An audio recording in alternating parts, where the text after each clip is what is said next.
Hi అండి, welcome back to my channel. మేము అరకులో ఒక రూమ్ తీసుకున్నాము. అక్కడ మాకు సరౌండింగ్ మొత్తం కూడా మొత్తం గార్డెన్లో మనకి ప్లాంట్స్ అనేవి ఉన్నాయి. ఇలా మేము తిరుగుతూ ఉంటే అన్ఎక్స్పెక్టెడ్గా మాకు ఇలాగ ఎగ్జిబిషన్లా కనపడింది. మొత్తం కూడా ఫిషెస్ అండి, అసలు అన్నీ చనిపోయినాయే, కానీ ప్రతి ఒక్కటి కూడా చాలా భద్రపరిచారు.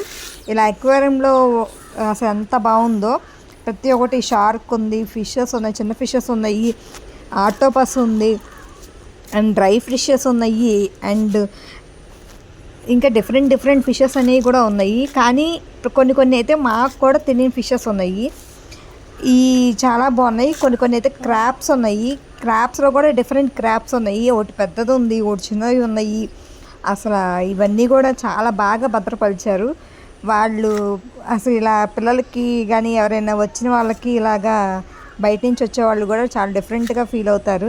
ప్రతి ఒక్క ఫిష్ కూడా చాలా జాగ్రత్తగా అక్వేరియంలో పెట్టారండి. ఇదంతా కూడా నాకు బాగా నచ్చింది. ఇటు సైడ్ అంతా కూడా ఇలా అక్వేరియంలో ప్రతి ఒక్కటి జార్స్లో భద్రపరిచి ఉన్నాయి. మరో పక్కన మొత్తం కూడా గార్డెన్ చాలా స్పేస్ ఉందండి. ఈ చుట్టూరు కూడా వీళ్ళు గార్డెన్ మొత్తం కూడా బంతిపూ చెట్లతో బాగా వేశారు.